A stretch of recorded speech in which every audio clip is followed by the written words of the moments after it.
हमेशा अमीर ने गरीब को दबाया है। एक मजदूर की रोटियां छीन कर ले गया एक महाजन, गजब हो गया। गोद में मुफलिसी की वो पलती रही, आग में बेबसी की वो जलती रही। गई एक पुजारन, गजब हो गया। आज समाज में, मुआशरे में इंसान ने अपनी हदें पार कर दी। किसी की मजबूरी का कब फायदा उठाना है, आप आज भी देख रहे हैं कि इंसान समाज में चल रहा है। उसको इस बात का जर्रा बराबर भी डर नहीं होता, खौफ नहीं होता ईश्वर से, भगवान से, अल्लाह से, कि ये जो हमारे सामने हाथ फैला हुआ है किसी मजबूरी के, लेकिन उस मजबूरी का नाजायज फायदा क्या होता है कि सौदा हो जाता है। हम टूटी नाव लेके समुंदर के हो गए, खुशबू हमारे हाथ को छूकर गुजर गई। खुशबू हमारे हाथ को छूकर गुजर गई। हम फूल सबको बांट के पत्थर के हो गए। हम फूल सबको बांट के पत्थर के हो गए। आज हमारे बीच हैं कवि, जाने माने साहित्यकार और शायर बादशाह राही जी, जो गाजीपुर के एक मानिंद शायर हैं। पूरे देश में इनको जाना और पहचाना जाता है। ये अपने शब्दों के लिए जाने पहचाने जाते हैं। तो इस कार्यक्रम में हम आपका हार्दिक स्वागत और अभिनंदन करते हैं। इसके बेहद शुक्रगुजार हैं जी कि आपने मुझे याद किया जी। और आपके चैनल को मुबारकबाद पेश करते हैं कि आपने गाजीपुर की और भी शख्सियतों का आपने इंटरव्यू लिया है जी। और अपने चैनल के माध्यम से ये बताने की कोशिश की है कि हमारे शहर गाजीपुर में आज भी ऐसी शख्सियतें हैं कि जो पूरे भारत में भ्रमण करती हैं। जी। अगर मुशायरे में सामने बुजुर्ग हैं, पढ़े लिखे लोग हैं और संजीदा मजमा है और वो हुस्न और इश्क की बात अगर ज़्यादा नहीं पसंद करते, हालात की अक्कासी हो रही हो तो उसे ज़्यादा पसंद करते हैं, तो वहाँ पे समझ लेता है शायद कि मुझे यहाँ किस शेर से काम लेना चाहिए। तो मैं इस शेर को पढ़ता हूँ, जैसे कि तमाम शहर को हैबत में डाल रखा है। हैबत, खौफ में, डर में, कि तमाम शहर को हैबत में डाल रखा है। गजब का नाक सपेरे ने पाल रखा है। तमाम शहर को, अब मैं आपके जहन को जहां ले जाना चाहता हूं, अगर वहां पहुंच गए तो और मजा आएगा, कि तमाम शहर को हैबत में डाल रखा है। गजब का नाग सपेरे ने पाल रखा है। अब शायर की यहां से शौकी देखिए कि गजब का नाग सपेरे ने पाल रखा है। वो नाग डस नहीं सकता, वो नाग डस नहीं सकता किसी को। ऐ राही, जो इसमें जहर था हमने निकाल रखा है। जो उसमें जहर था हमने निकाल रखा है। तो इस तरह की जैसे शायरियां हैं। तो शायर वाकई अगर है, कवि अगर मचा हुआ है, तो वो जब मंच पे आता है तो पहले मंच पे खड़े होते ही वो पब्लिक को सर्च कर लेता है कि पब्लिक सुनना क्या चाहती है। अगर कवि या शायर का इंतखाब गलत हुआ तो फिर वो फेल हो जाता है। अगर सबसे पहले आप ये बताएं कि आपका रुझान इस क्षेत्र में कैसे हुआ? ये एक किस्म का मैं बताऊं कि रुझान कुदरती होता है। जी। साहित्य के क्षेत्र में इसकी कोई पढ़ाई नहीं होती कि पढ़ करके इस मैदान में आए। आएगा। इसी से लोग बुजुर्ग कहते थे कि शायर हो या कवि हो, ये एक गॉड गिफ्टेड मामला होता जी। है। और इसमें हमें कॉलेज पीरियड से ही शौक था। उस वक्त से शौक था कि जब मुझे खुद भी नहीं पता था कि रदीफ किसे कहते हैं, काफिया किसे कहते हैं, और तुकबंदी जिसे कहा जाता है, तुक में तुक गिरा देते थे, लगा देते थे। तो स्कूल के बच्चे, हमारे लोग दोस्त, वो बहुत खुश होते थे, वाह वाह वाह वाह क्या शेर कह दिया। तो हम बड़ा खुश होते थे कि मेरी तारीफ हो रही है। तो इस तरह से चलता था। कॉलेज पीरियड में जो है एनुअल फंक्शन वगैरह में भी हम बहुत सक्रिय रहते थे। टीचर्स मतलब हमें हर प्रोग्राम में रखते थे और उनका प्रोग्राम भी सक्सेस होता था। और धीरे धीरे ये सफीना आगे बढ़ता रहा। तो सबसे पहले हमें जो है गज़ल की दुनिया में तो हम 1999 में और 85 से मैं मनक़बत हमारे चूँकि वालिद मोहतरम जनाब जज़्बी गाज़ीपुरी, हाँ, हमारे वालिद भी शायर थे। अच्छा, वो शायर थे तो वो गज़ल के शायर नहीं थे, वो मनक़बत, नात, नौहा। पहली बात कि इससे उनका मतलब जो है रुझान था और उनके कलाम बचपन में जो है पढ़ता था और पढ़ते पढ़ते लोग मुझे जानते थे कि बहुत अच्छा पढ़ते हैं। तो ये शौक़ मुझे पढ़ने का पहले हुआ। अच्छा, पढ़ने का, पिताजी का चाहे किसी का भी कलाम मतलब जो है पढ़ते थे, लोग सुनते थे। तो एक गाज़ीपुर की एक और शख्सियत जिसने पूरी दुनिया में नाम रोशन किया, तो उनका नाम एडवोकेट खुर्शीद गाज़ीपुरी, मरहूम खुर्शीद गाज़ीपुरी। हाँ, तो उनके दौर में हमारा मामला जो रहता था मनक़बत उनक़त का, महफिल का, चूँकि हम शिया धर्म से ताल्लुक़ रखते हैं। अच्छा।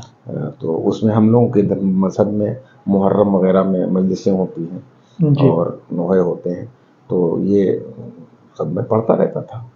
तो ये शौक़ जो है मुझे बढ़ाने में सबसे पहला हाथ मरहूम खुर्शीद गाज़ीपुरी एडवोकेट लंका पे रहते थे, तो वो कर देते थे। मैं अपने फादर का कलाम पढ़ देता था। पढ़ते पढ़ते मुझे भी, अच्छा शुरू में कॉलेज से तुकबंदी करते ही थे, तो वो था, मुझे पता नहीं था। तो करते करते जो है ये शौक़ धीरे धीरे कब जवान हो गया मुझे पता ही नहीं चला। और उसके बाद जो है पहली मेरी इस गाज़ीपुर में गज़ल की दुनिया में जो मैं जाना और पहचाना गया जी, तो ये 1999 में रायगंज में जी, एक नए साल के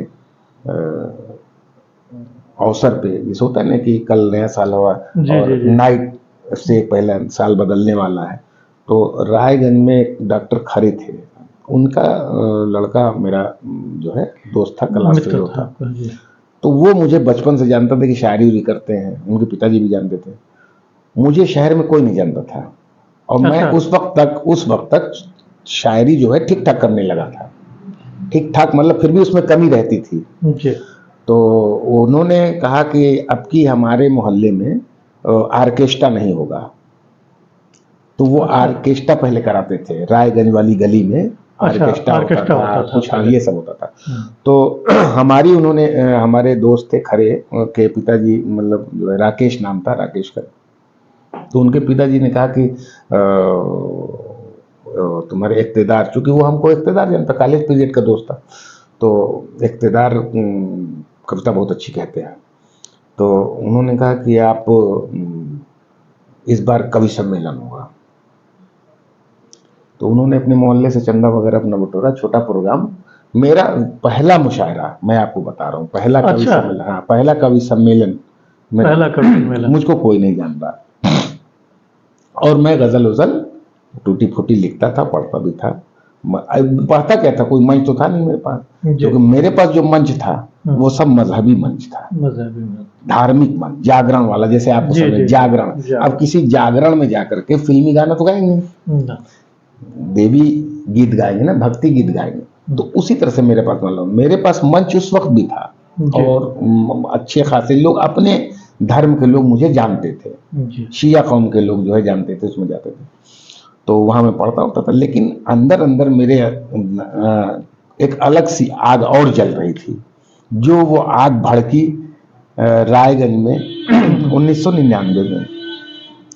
अब उस मंच पर हमने कहा कि अब ये कह रहे हैं, अब सारा इंतजाम वो कर रहे हैं।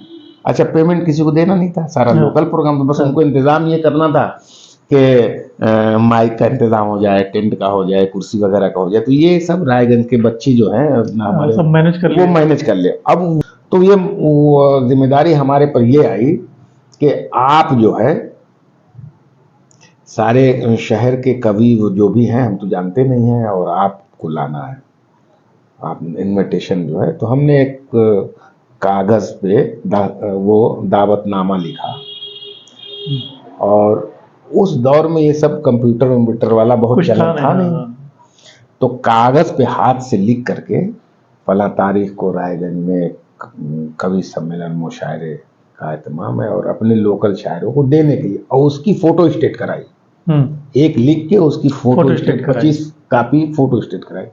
फिर उसको बड़े ही अदब के साथ जो है फोल्ड करके लिफाफे के अंदर रख के, फिर उसके बाद तो किसी से मैंने पता किया, तो पता चला कि यहाँ पे टाउन हॉल पे टेलर मास्टर रहते हैं, उनका नाम है तारिक शहीदी। और वहाँ पे आप चले जाइए तो शाम को अक्सर सारे शायर वहाँ पे आते हैं, इकट्ठे होते हैं। तो मैं उनकी दुकान पर पहुँचा। अब उनकी दुकान पे जब पहुँचा तो लोग मुझे जानते नहीं थे, बस सलाम वालेकुम, वालेकुम सलाम हुआ, है साहब। तो उन्होंने कहा करिए, खैरियत, तो किससे मिलना है आपको? तो हमने कहा कि भाई यहाँ पता चला है हमें कि सारे शहर के शायर हज़ार ज़्यादातर यहाँ आते हैं, तो मैं चाहता हूँ कि रायगंज में एक कवि सम्मेलन मुशायरा रखा है और मैं जानता नहीं हूँ। तो बहरहाल मेरी पहली मुलाकात जो है तारिक शहीदी, वहाँ पे खुसरू गाजीपुरी करके भी थे, वहाँ पे मेरी उनसे 2 लोगों से मुलाकात हुई। तो ये लोग बड़ा खुश हुए, और इन लोगों ने मुझे कहा कि बिल्कुल आप परेशान ना हो, और सारे लोग आते हैं, और ये हो जाएगा। तो हौसला उन लोगों ने मुझे दिया, हौसला बढ़ाया। उन लोगों ने फिर नाम लिखवाना शुरू किया कि आप अजीज़ गाजीपुरी साहब का लिखिए, रईस शहीदी साहब का लिखिए, जफ़र गाजीपुरी का लिखिए। सारे लोगों का, उसी 2 आदमी ने उस दुकान पे हमको लिखवाया। अब तो कम 25 लिखवा दिया हमने, जो है सब नाम लिखा। तो हमने कहा भैया आप एक काम करिए, जब आपने मेरा इतना साथ दिया है तो मुझे मंजिल तक भी पहुंचा दीजिए। तो कहें बिल्कुल बिल्कुल, हम आपके साथ चलेंगे। वो भी 25 कार्ड बांटने में हमें 2 दिन लगे, इसलिए कि कहीं जाता था, मैं नया था। तो शायर शऊर से बनता है, तो शऊर का तकाजा ये है कि अगर कोई दरवाजे पे आए तो पहले उसे बिठाओ, उसकी मेहमान नवाजी करो, और भी नया चेहरा, भाई किस लिए, अच्छा वो देख दावतनामा लेके जा रहे हैं, तो और भी आइए, अरे ठीक है कोई बात नहीं, बैठिए, और आपसे पहली बार मिल रहे हैं। तो जहाँ जाओ तो आधा घंटा लग जाता था जी। बहरहाल तो 25-30 उस वक्त कार्ड थे, तो मुझे पहुंचाने में 2 दिन लगे। कोई ये नहीं जान रहा है कि मैं भी शायरी करता हूँ। अच्छा, हाँ, तारीफ तो ये है। सबका नाम मैंने एक पोस्टर में लिखा, और अपना नाम कन्वीनर में लिखा, कन्वीनर, ठीक है, कन्वीनर राही गाजीपुरी। उस वक्त बादशाह मेरा नाम था, कन्वीनर राही गाजीपुरी। 3 बजे भोर तक प्रोग्राम चला था अच्छा। और 9 बजे करीब शुरू हो गया था। अब शुरू हुआ, बीच में हमको जो है करीब 11 साढ़े 11 बजे हमको बुला लिया गया। इस तरह से, इस अंदाज से नहीं बुला लिया था किसी कार्यक्रम में।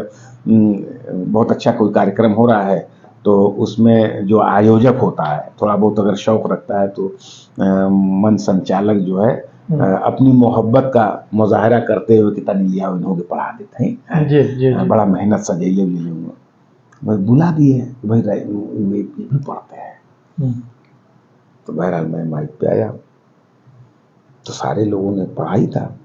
मैंने अपना कलाम, उसमें कुछ त्रुटि भी थी लेकिन मेरी समझ से बहुत बढ़िया थी जी। और मैं धारा प्रवाह जो है बिल्कुल बेझिझक, क्योंकि मैं जान रहा हूँ मैंने लिखा है, बहुत अच्छा लिखा है जी। उसमें मैं अपना खड़ा हुआ और मैंने पढ़ा। जब पहला ही मैंने मतला पढ़ा है, मतला कहते हैं पहले की शुरू की 2 लाइन जो हम वजन होती है उसे मतला कहते हैं। तो गजल का जब मैंने मतला पढ़ा तो सारे लोग स्टेज पर जो बैठे थे उनका तो मुंह खुला का खुला ही रह गया और सामने जो जितने पब्लिक बैठी थी उस वक्त हमको उम्मीद है कि 100-150 लोग रहे होंगे, मतलब गली में था और मोहल्ले के ही लोग थे। बहुत बड़ा प्रोग्राम था ना, एक छोटा सा प्रोग्राम था तो 100-150 लोग थे, मतलब कुर्सी भरी थी 200 कुर्सी ही लगी थी टोटल। तो अगर 150 थे तो बड़ी बात है। और माइक बड़ा अच्छा लगा था तो हमने अपना एकदम मस्ती में अपना पूरी गजल सुनाई और पूरे शबाब के साथ जो है मैंने गजल सुनाई। अब उसमें जब मैंने पढ़ लिया तो पढ़ के बैठने लगे तो पब्लिक जो है मुझे बैठने नहीं दे रही थी। एक और अरे नहीं एक और। तो फिर मैंने दूसरा कलाम सुनाया तो फिर फरमाइश किए लोग। तो बहरहाल एक बार जब शुरू में खड़ा हुआ तो पूरा मुकम्मल पढ़ा मैंने। फिर लोगों ने फरमाइश की तो 2-4 शेर और सुना दिया। बल पढ़ करके जब हम बैठे और प्रोग्राम जब खत्म हो गया तो लोगों ने मुझे इस तरह से पहचाना कि जैसे लगता था कि बहुत पुरानी मुलाकात है जी। हाँ, और सुमन दुबे के हस्बैंड का उस वक्त का जुमला मुझे आज भी याद है। सुमन दुबे भी नहीं पढ़ा था और सुमन दुबे जब मंच आई बैठी तो सुमन दुबे के हस्बैंड ने, दुबे जी ने यही कहा, देखा तो राही एक दिन बहुत आगे गई है इनका अंदाज बहुत निराला। तो हम हाथ जोड़ा रे कहा आप लोग, तो पता नहीं उन्होंने हमारे अंदर क्या देखा जी। और उस कवि सम्मेलन मुशायरे के बाद से जो मेरी साहित्य के मैदान में एंट्री हुई तो मैं कहाँ गया हूँ जी कि मुझे खुद भी बहुत सी जगह याद नहीं है। वो मंजर याद रहता है लेकिन वो नाम भूल गया हूँ। एक गज़ल जो बहुत कम मुशायरों में पढ़ा है मैंने, शायद मुझे याद नहीं कहीं पढ़ा होगा, लेकिन उसके अंदर एक अजीब कर्ब है और एक एक पंक्ति को डूब करके सुनने वाली लाइन है। एक मजबूर अबला जो है कि इसके अंदर किस तरह से है जिस चीरहरण किया गया है। हमेशा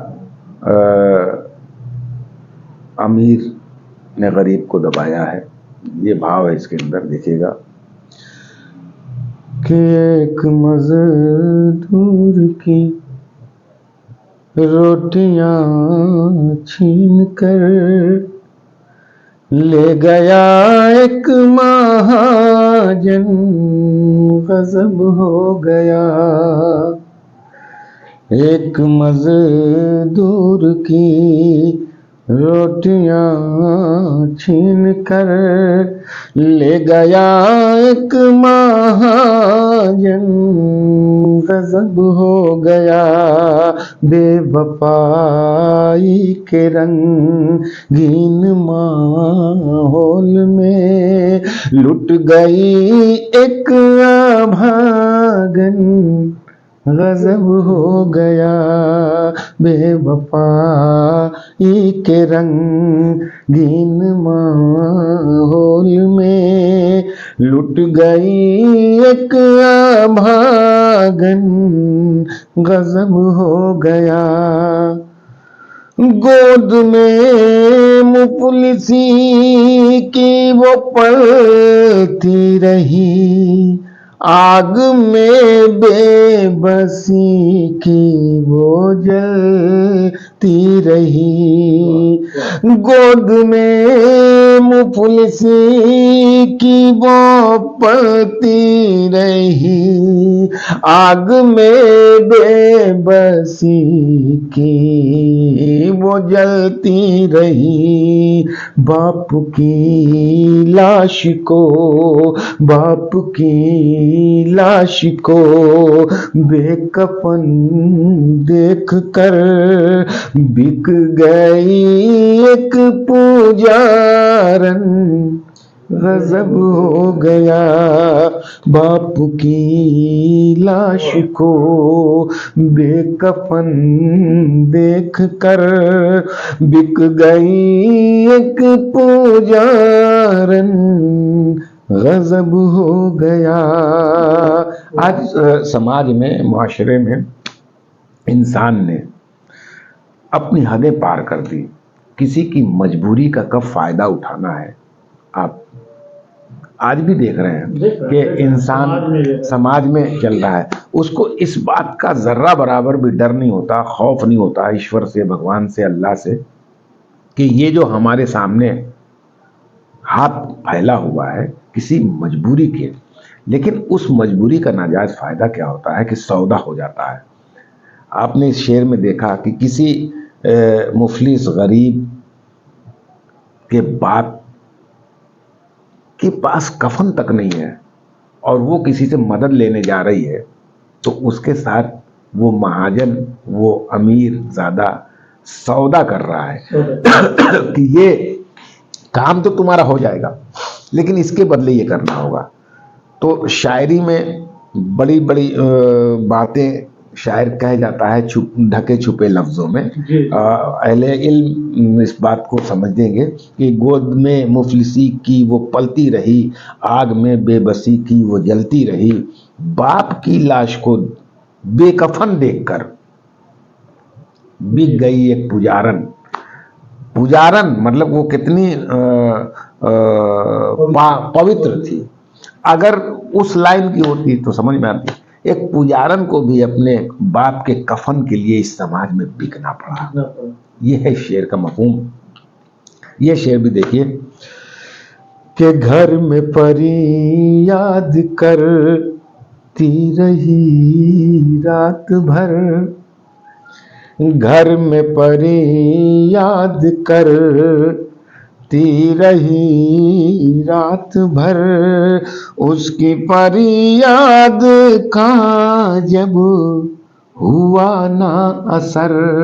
क्या होता है कि घर में परी याद करती रही रात भर, उसकी परी याद का जब हुआ ना असर, अपने हाथों की अपने हाथों की ही चूड़ियां पीस कर, अपने हाथों की ही चूड़ियां पीस कर पी गई एक सुहागन, गजब हो गया। अपने हाथों की ही चूड़ियां पीस कर पी गई एक सुहागन, गजब हो गया। हालात किसी न किसी जी ऐसे मोड़ पर इंसान को ले आता है कि इंसान न चाहते हुए भी इस तरह के कदम को उठा लेता है। ये शेर भी देखिए कि भूख की आग में, भूख की आग से, असल में ये जो कविता है लंबी कविता है और इसको जब मंच पे खड़े होकर पढ़ता है तो उसके जिस्म का हर अज़ो अज़ो पार्ट जो है वो काम करना शुरू कर देता है। अब ये जो एक्शन है ये बैठ के गुफ्तगू करने वाला है, तो बहरहाल थोड़ा सा मैं अजीब सा महसूस कर रहा हूँ क्योंकि इसमें जो स्केल लेना है उस लेने में दिक्कत, खड़े होकर पढ़ने में थोड़ा सा और अंदाज अलग होता है। लेकिन मैं इसे सुना नहीं रहा हूँ, मैं अपना इसका तर्ज नहीं, बस मैं आप तक भाव देना चाहता हूँ कि इसमें मैंने कहने की कोशिश क्या किया है वो देखिएगा कि भूख की आग से बिलबिलाते रहे, रात भर अश्क बच्चे बहाते रहे।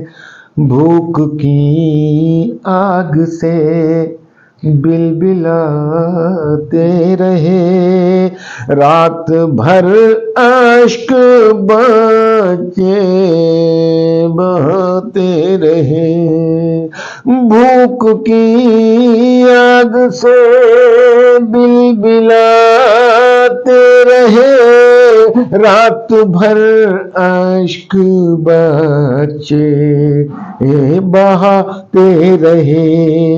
देख कर अपने बच्चों को एक ममता, देख कर अपने बच्चों को एक ममता, बन गई है भिखारन गजब हो गया। देख कर अपने बच्चों को एक ममता, बन गई है भिखारन गजब हो गया। और इस शेर में मैंने यही कहने की कोशिश की कि माँ जो है अपने बच्चों की परवरिश के लिए अपना आत्म सम्मान भी बेच देती है। उससे माँ जो है अपने बच्चे को पालने के लिए अपना सब कुछ तो बेच देती है, लेकिन आज के समाज के बच्चे अपनी माँ को संभालने के लिए बेचने की तो बात दूर है, बल्कि मैंने ऐसे भी बहुत से जगहों पे लोग देखा है कि अपनी ही माँ को वृद्धा आश्रम में लोग पहुंचा देते हैं, छोड़ आते हैं। वो माँ की जिस माँ ने 9 महीने अपने कोख में रखा और अपनी उंगली पकड़ा के चलाया, और जब किसी लायक हो गया बच्चा तो बच्चा अब इतना बड़ा लायक हो जाता है कि उसकी जब दूसरी माँ आती है तो उसकी पहली माँ बर्दाश्त नहीं होती, कुछ न कुछ ऐसी हरकत होती है, कुछ न ऐसी प्लानिंग होती है कि वो फिर माँ जिस बच्चे को पाल पोस करके किसी के हवाले करती है, अब वो उसको नहीं भाती, उसको वृद्धाश्रम छोड़ के आता है। अगर से ये समाज कहे कि ऐसा नहीं होता है तो मैं पूछना चाहता हूं समाज से कि ऐसा नहीं होता है तो ये वृद्धा आश्रम में इतनी माँ बाप आए कहाँ, क्यों खुल रहा है इतना, फिर ये खुल क्यों रहे हैं, ये वृद्धा आश्रम खोलने की जरूरत क्यों पड़ रही है? यानी कहीं ना कहीं से हमारे मुल्क में, हमारे समाज में इस तरह की कमियां पाई जा रही हैं कि जिसके लिए जो है ये आश्रम खुल रहे हैं और वो घर बार होते हुए बेघर हो जा रहे हैं। तो बड़ी शर्म वाली बात है कि जो औलाद अपने माँ बाप को न संभाल पाए, उसका भी एक दिन समय आएगा तो हो ना हो कि जो तुमने अपने माँ के साथ किया है तुम्हारा बेटा भी तुम्हारे साथ वैसा न करे। इसलिए मेरा मतलब मशवरा है, मेरी दुआ है कि इस तरह की सोच बदलनी चाहिए, क्योंकि हर इंसान इस समाज में किराए के, हर इंसान यहाँ पे इस धरती पे जो है बस चंद दिनों के लिए आया है, एक मुसाफिर है। जी कि किराए के घर में रह रहा है, जी घर भी नहीं उसका है अगर सही मानों में देखा जाए, तय में जाया जाए तो। जी। क्योंकि मिट्टी का बना है, एक दिन मिट्टी में मिल जाएगा। जब तक हो तभी तक आप सब हो, है, हाँ। सब है, वरना सब शून्य है। इसके दो शेर में और रह गया, सुनाता हूं कि दोस्त दुश्मन हुए, भाई कातिल हुआ, बदनसीबी में ये मुझको हासिल हुआ। दोस्त दुश्मन हुए, भाई कातिल हुआ, बदनसीबी में ये मुझको हासिल हुआ। शोले उठे से सत के कुछ इस तरह, जल गया मेरा दामन, गजब हो गया, जल गया मेरा दामन, गजब। अब इसका एक जो है आखिरी शेर जिसे मक्ता कहते हैं, मक्ते में भी एक संदेश है,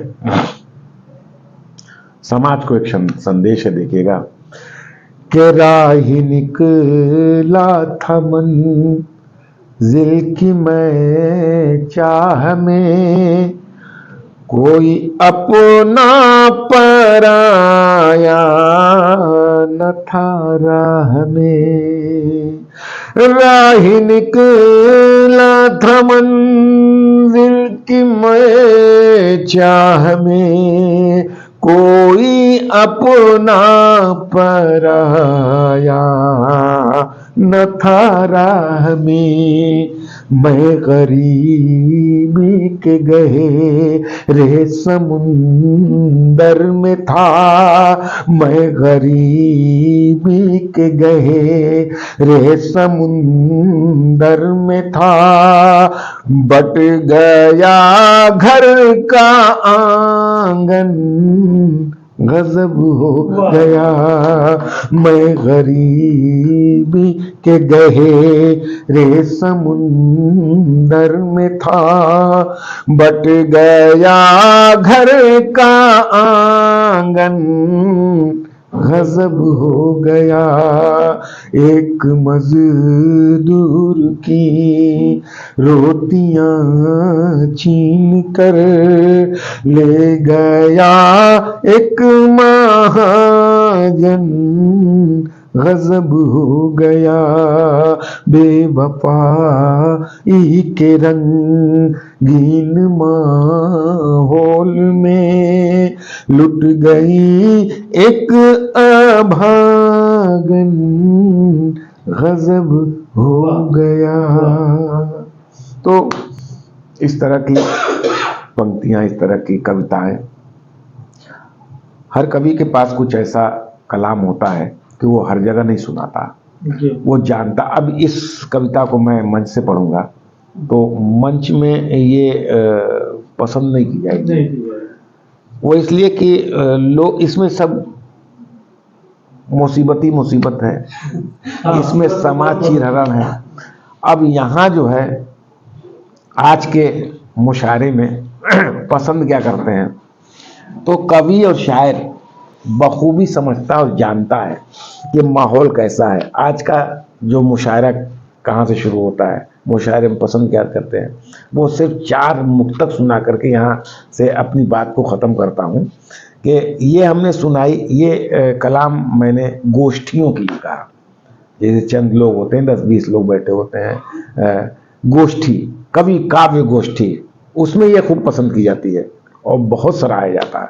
लेकिन मैं जानता हूँ अगर इसको मुशायरे में पढ़ूंगा तो गारंटी नहीं कि चलेगी, कभी मैंने पढ़ा नहीं इसको। लेकिन मैं आपसे यही पूछना चाह रहा हूँ कि आपने अब तक किन किन मंचों पर काव्य पाठ किया है, कुछ तो बता दें उसके बारे में। ऊपर वाले के करम से, आप सबके आशीर्वाद से, दुआओं से, बुजुर्गों की दुआएं रही हैं हमारे साथ हमेशा।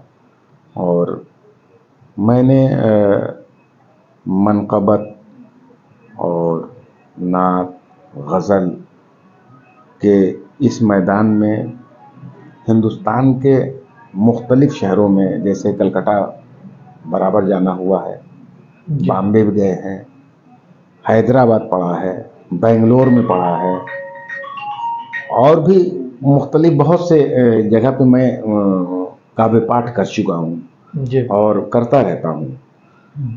लेकिन मैंने इसको, जो मेन बात बतानी है कि मैंने इसको अपना जरिए माश नहीं बनाया। जरिया मतलब जो है प्रोफेशन मेरा ये नहीं है कि मतलब इस ये काम इसी से करूँगा। आजीविका मेरी चले, कहने का हाँ, तात्पर्य ये आपका। मैं मेरा शौक था। जी मैंने काव्य पाठ को शौक से शुरू किया था, शौक था। जी लेकिन अब शौक बहुत ज़्यादा जब हो जाता है तो नुकसानदेह होता है। अब पता चलेगा कि अब लोग शौक में मुझे रोज़ काव्य पाठ ही कराएंगे, तो फिर मेरे बाल बच्चे कहाँ जाएंगे। जी तो ये एक तरह से फिर शौक कन्वर्ट होता गया कन्वर्ट दूसरी होता तरफ। गया। तो अब ऊपर वाले करम से कहीं जाता हूँ तो अब ठीक ठाक लोग देते लेते भी है, तो अपना जाना आना भी होता है। वैसे मेरा बहुत इधर रुझान नहीं रहता, हम अपने काम पे ही रहते हैं। और कोई कन्वीनर या किसी ने मुझे सुन रखा है और वो अगर मुझे याद करता है जी तो मैं वक्त निकालता हूँ जी, उसमें शरीक होने की। बड़ी अच्छी बात है। जहाँ तक मुझे पता है आप विदेशों में भी गए हैं अपने काव्य पाठन के लिए और मंच साझा किया है, कुछ कहानी उसकी हाँ, बताएंगे?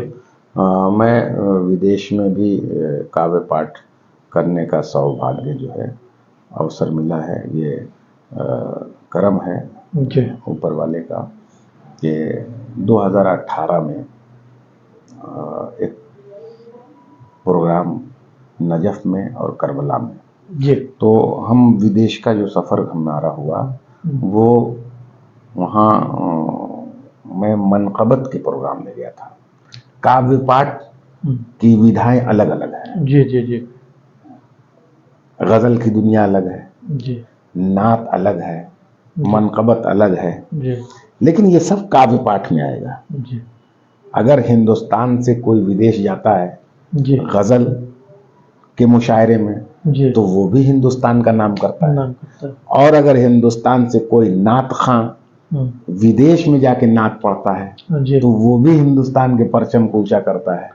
और अगर कोई शायर मनक़बत की दुनिया में हिंदुस्तान से बाहर किसी मुल्क में जाता है और इस तरह के प्रोग्रामों में बुलाया जाए और पढ़े, तो वो भी उतनी ही हैसियत रखता है। तो मैं फिलहाल अभी गज़ल की दुनिया में तो नहीं गया हूँ, लेकिन मनक़बत की दुनिया में जी मैं नजफ़ अशरफ मौला अली के रोज़े पे और करबला का ये दो प्रोग्राम मैंने 2018 में ये शरफ मुझे हासिल हुआ किया। जी तो पहले मंच पे खड़े होते ही वो पब्लिक को सर्च कर लेता है, चाहती है। अगर कवि या शायर का इंतखाब गलत हुआ तो फिर वो फेल हो जाता है। अगर उसने पढ़ लिया, रुझान समझ लिया है, तो वो पकड़ लेगा। जैसे अब जैसे बहुत खुश हो रहे हैं, बहुत पब्लिक जो है खुश हो रही है। एक मैंने मुहावरा जो है पढ़ा, मुहावरे को आपने सुना होगा, मुहावरा लाठी उसकी भैंस। तो उसमें मैंने एक मतलब 2 शेर में जो है आपको वजाहत करके दिखाता हूँ कि कैसे जो है उसको भी निभाया जाता है। और इस पर वाकई आप जो है अच्छा लगे तो आप मुझे एहसास होना चाहिए कि आपको पसंद हुआ। कि दुनिया की ये रेत पुरानी, दुनिया की ये रेत पुरानी, जिसकी लाठी उसकी भैंस। दुनिया की ये रीत पुरानी, दुनिया की ये रीत पुरानी, जिसकी लाठी उसकी भैंस। है ये बड़ी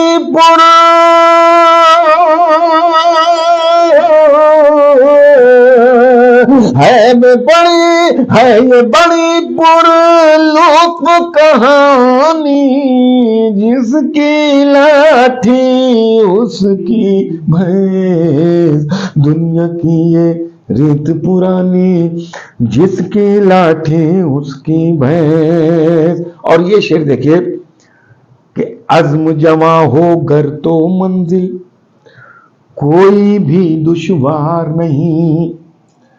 अज़्म कहते हैं हिम्मत को, जोश को, कि अज़्म जमा हो गर तो मंजिल कोई भी दुश्वार नहीं। अज़्म जमा हो गर तो मंजिल कोई भी दुश्वार नहीं। कैसा बुढ़ापा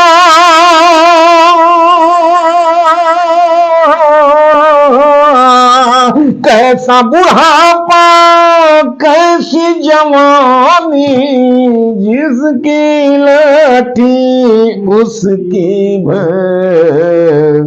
कैसा बुढ़ापा कैसी जवानी, जिसकी लाठी उसकी भैंस। अज़्म, हिम्मत, जोश अगर जवान है तो वो उम्र की कोई कैद नहीं है, वो कश्ती पार उसकी हो जाएगी और वो फतेहयाब होगा, जंग जीत जाएगा। ला के सफीना, इसमें एक जुमला आएगा, तुग़यानी नहीं समझते हैं। तुग़यानी समझते हैं आप? तुग़यानी, तुग़यानी उसे कहते हैं कि जो दरिया में लहर आती है, बड़ी समुंदर की जो मौज मारती है, जो दरिया बाढ़ आती नहीं देते, बाढ़ आती पानी ऐसे उठता है, ऐसे उठता है, मतलब उसमें नाव डूब जाती है, उसको कहते हैं उर्दू में तुग़यानी। तुग़यानी, बस इस शब्द से पूरे शेर का अर्थ वाज़ेह होगा, इसलिए मैंने इसको बताना चाहा कि ला के सफीना गर्क किया मौजों ने जिस दम साहिल पर। सफीना नाव को कहते हैं, कश्ती। अक्सर आपने सुना होगा, अल्लाह हमार कश्ती उहें डूबल जहां पानी कम रहे, बीच मझधार में डूबल रह तक कोनो बात ना रहा, एकदम पानी किनारवा आ गई ललिया, अब वहां डूबल, ये बात का अफसोस है। ये चीज इसमें कि ला के सफीना गर्क किया मौजों ने जिस दम साहिल पर। ला के सफीना गर्क किया मौजों ने जिस दम साहिल पर।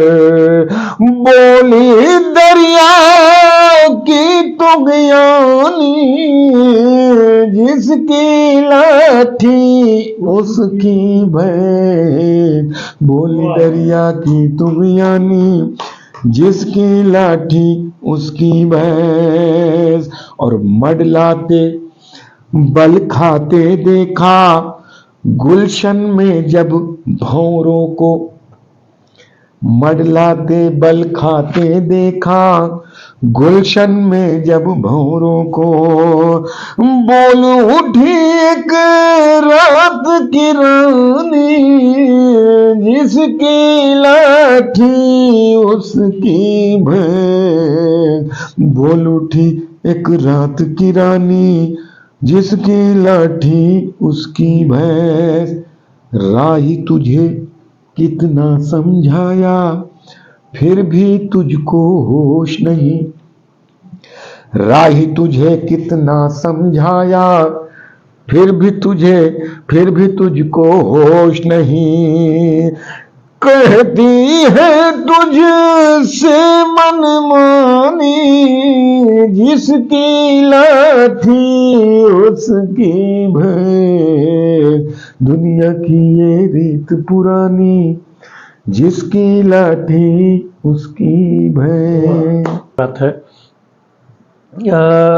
आपने अभी कुछ नाम लिए, जैसे नज्म, गज़ल, मुक्तक, मुखम्मस और गैर मुरद्दफ,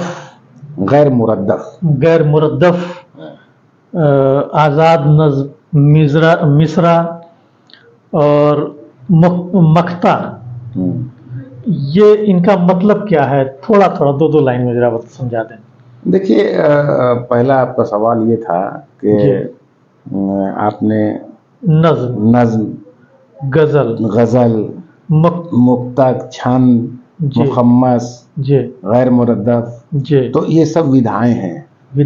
हाँ, ये काव्य पाठ की, ये जो है अलग अलग जो है लेखन की जो है अलग अलग विधाएं हैं। जैसे मुखम्मस कहते हैं का मुखम्मस 5-5 लाइन का होता है मिसरा, जी 5-5 पंक्तियों का जो हाँ। होता है वो मुखम्मस होता है। 4 लाइन को जो 4 लाइन की कही हुई बात को जो 5वीं लाइन वाजे कर दे, तो मतलब फिर से पलट के आ नहीं जाए, मतलब वो मुकम्मल कर दे बात को। मुकम्मल 4 लाइन जो है दावा दावा, और ये 5वीं लाइन दलील पेश हो जाए, मतलब वो हो गया मुखम्मस हो गया। मुकम्मल। मुशायरे का माहौल क्या है कि जलवा जो तेरा, हाँ, जलवा जो तेरा लाया मैं एक बार गजल में। आज का ट्रैक जो है ट्रेंड ये है मुशायरे का। तो इस तरह से जब शायर रिस्पांस देता है, रेफरेंस देता है अपना मुशायरे में, अगर आगे नौजवान ज्यादा हैं तो ये 4 मिसरे गारंटी 24 कैरेट के हैं, 24 कैरेट के हैं कि ये उठता है। तो इसमें 4 पंक्ति देखिए क्या है कि जलवा जो तेरा,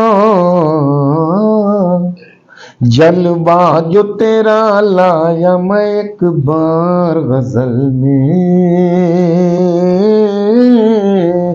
जलवा जो तेरा लाया मैं एक बार गजल में,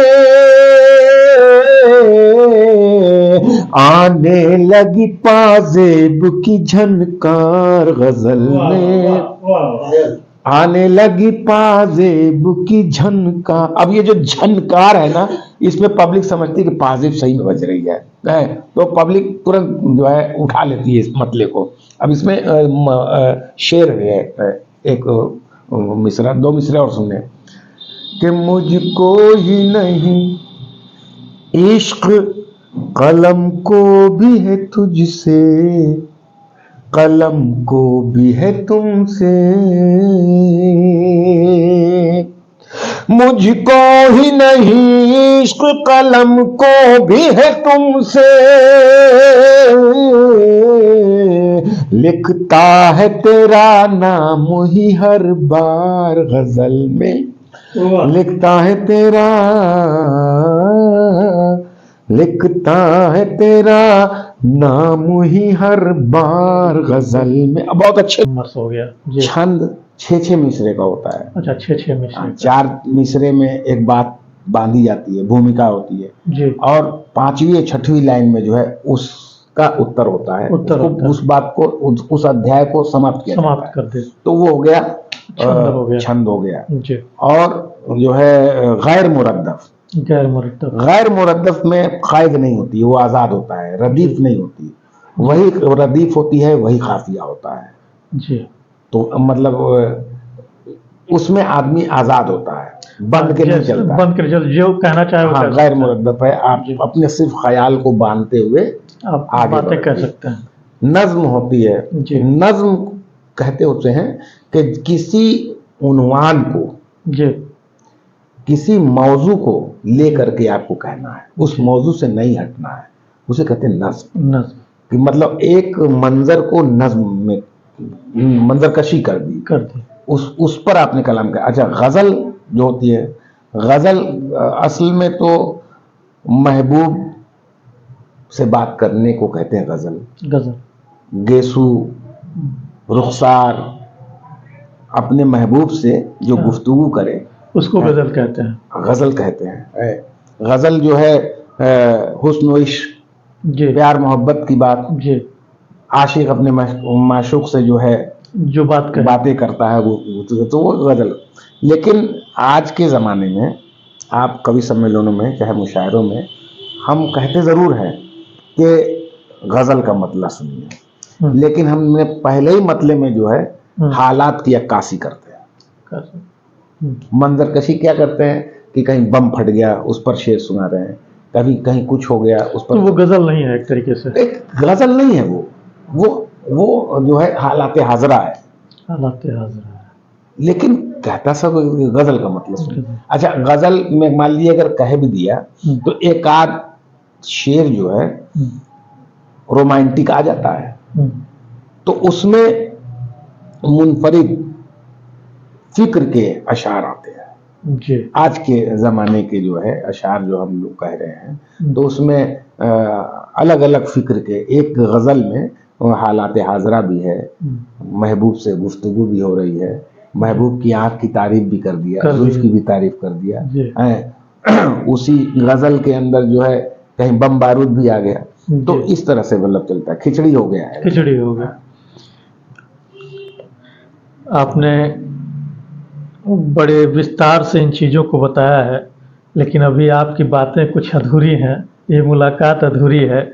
हम चाहते हैं कि इसको अपनी गज़ल से पूरी करें, कि जिस कलाम को पब्लिक ने ज़्यादा सराहा हो, हाँ, उसी को सुना दीजिए। तो अब जैसे मेरा बहुत पुराना एक मुक्तक है कि सावन का महीना है, वाह, मौसम पे जवानी है,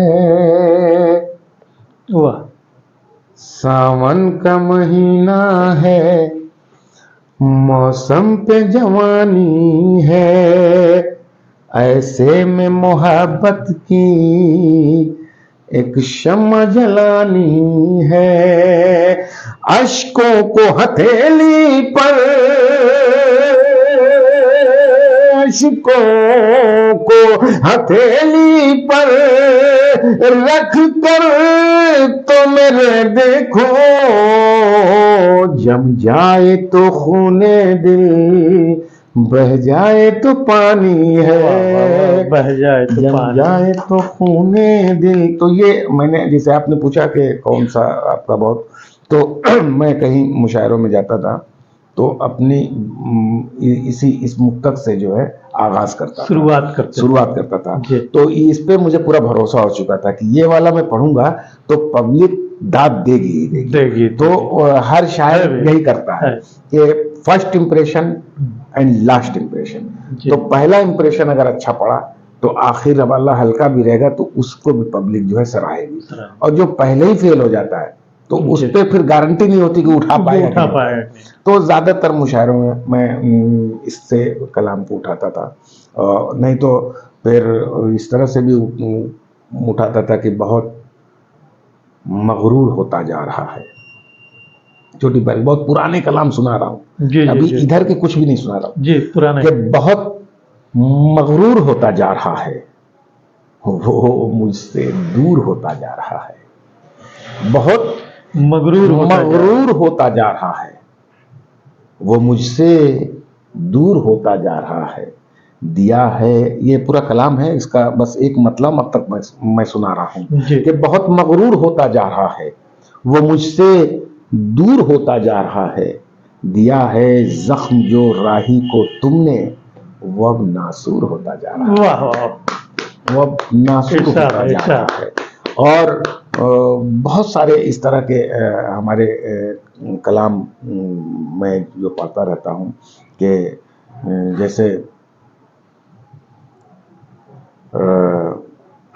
चार मिसरे और रोमांटिक, जहाँ मतलब जैसे मुशायरों में श्रृंगार रस वाले बहुत सारी माहौल खुशगवार रहता था, जब नौजवान आगे बैठे रहते थे तो इससे भी शुरू करता था।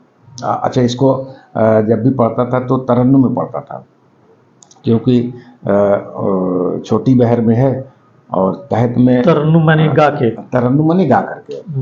तो मतलब यूं कहा कि दो अर्थी मतलब था कि याद उसकी जब आने लगी, याद उसकी जब आने लगी। हालांकि मैंने इस मतले को किसी माशूक की याद से नहीं जोड़ा था, मैंने उसकी याद लिया, लेकिन पब्लिक ही समझती थी कि उसकी याद। बहरहाल हर की सोच अपनी जगह। शायर शेर कहता है, उसका शेर कहाँ तक पहुँचता है, पब्लिक कहाँ तक समझती है, उसकी समझ के ऊपर है। लेकिन मैंने जो अपनी सोचा मैंने यहाँ से नहीं लिया था, वहाँ से लिया था कि याद उसकी जब आने लगी, याद उसकी जब आने लगी, जिंदगी मुस्कुराने लगी, जिंदगी मुस्कुराने लगी, वो कहीं आस ही पास है। अब जब मैं ये शेर पढ़ता था कि वो कहीं आस ही पास है, फिर पब्लिक जो है यही रह जाती है। अब मंच पे रहती भी थी कवित्रियां मोहतरमा, और थोड़ा सा अगर मैं इशारा कर देता था तो और क़यामत हो जाती थी कि वो कहीं आस ही पास है, वो कहीं आस ही पास है,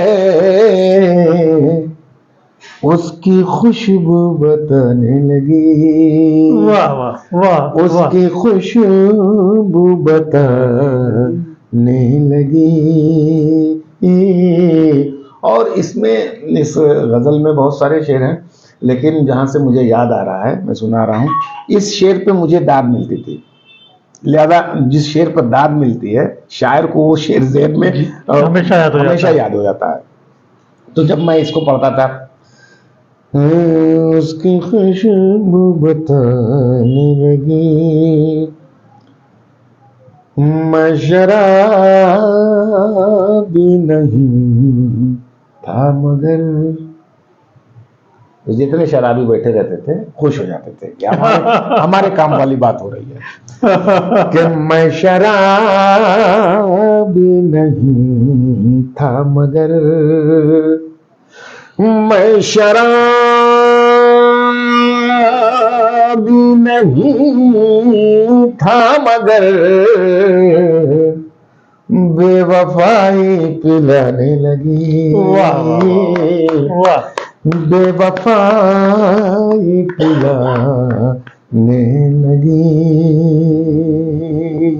तो इस शेर पे बहुत तालियां बजती थी, और भाई बहुत खूब है भी, आपने एकदम निचोड़ कर रख दिया है जी। तो इस शेर को खास करके जो है मैं पढ़ता था। इसमें एक शेर और है, यकीन मानिए, जो मुझे पसंद था। जैसे आपने कहा आपको कौन पसंद, तो उस सारे शेर में तो जो वो शेर मैं सुना रहा हूं, और आप इसकी गहराई तक जाइएगा कि मैंने इस शेर में क्या कहा है।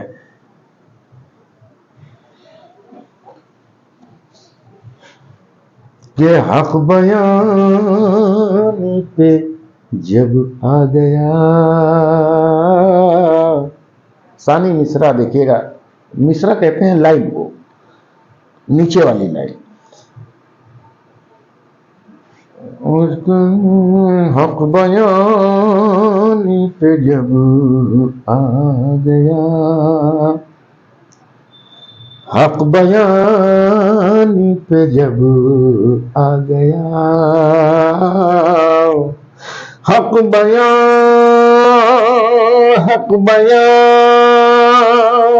पे जब आ गया,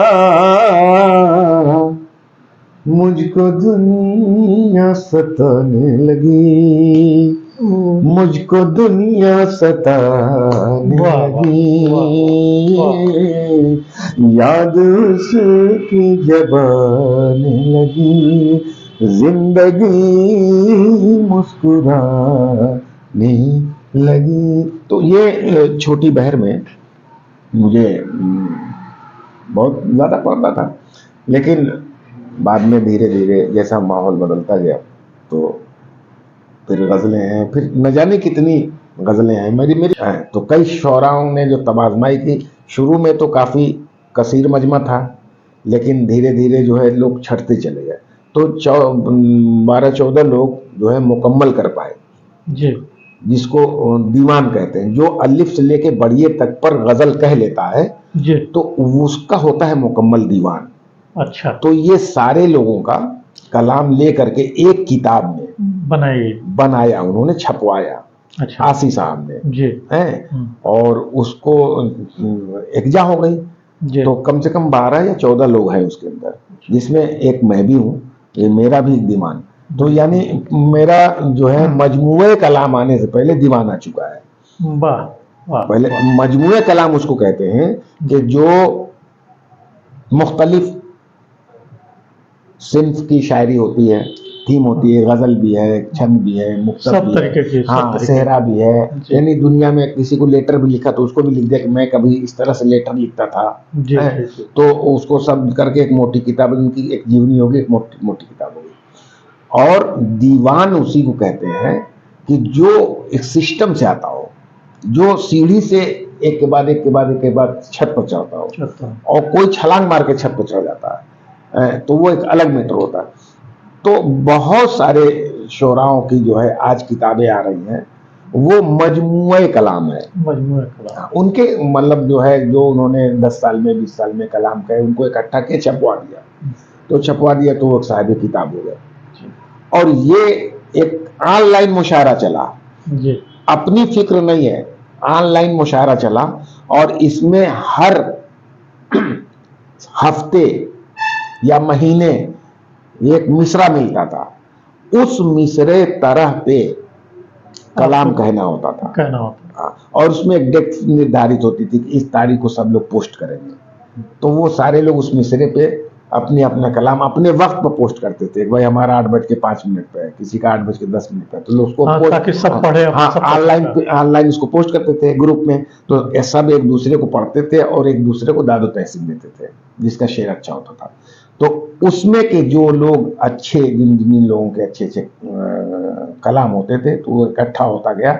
जब इकट्ठा हो गया तो एक बार जो है आसी साहब ने तमाम शोराओं से रब्ता किया और कहा कि ये बहुत अच्छा काम हुआ है, हम लोगों का तो अलिफ से लेके बढ़िए तक, जैसे ए से लेके जेड तक। हाँ, समझ गया।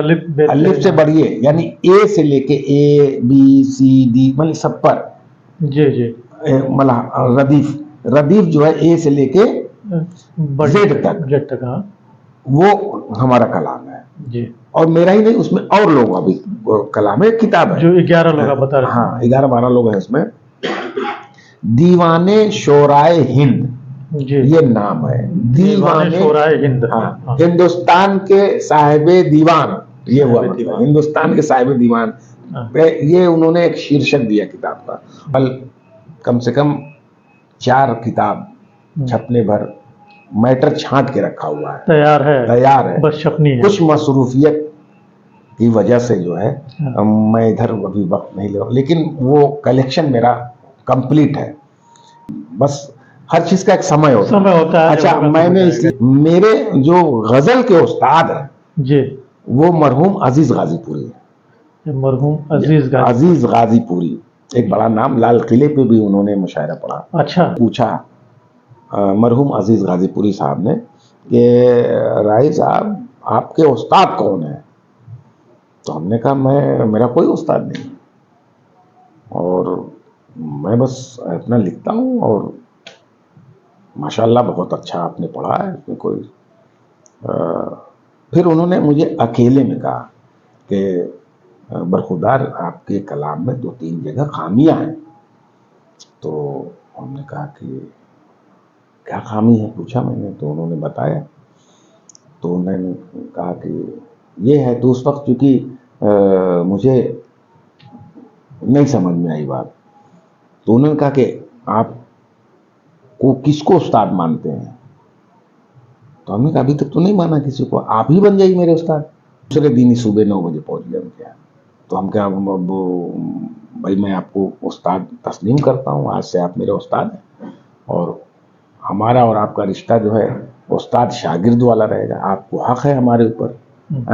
उनसे हमने बहुत कुछ सीखा, और ये रदीफ और काफिया, ये सब सिनफें और बहरें और काफ़ी चीज़ें मैंने उनसे सीखी हैं। और जाहिर सी बात है, किसी भी मैदान में अगर किसी का गुरु नहीं होगा तो वो उसको अच्छा ज्ञान नहीं दे पाएगा, सही ज्ञान नहीं आ पाएगा। तो हमने उनके पीरियड में भी बहुत मुख्तलिफ जगह उनके साथ भी मैंने बाहर मुशायरों में अपना पढ़ा है। बादशाह साहब, राही साहब, आप इतनी मशरूफियत में आपने इस कार्यक्रम के लिए समय निकाला, और तहे दिल से मैं आपका शुक्रगुजार हूँ। बहुत बहुत धन्यवाद। धन्यवाद धन्यवाद।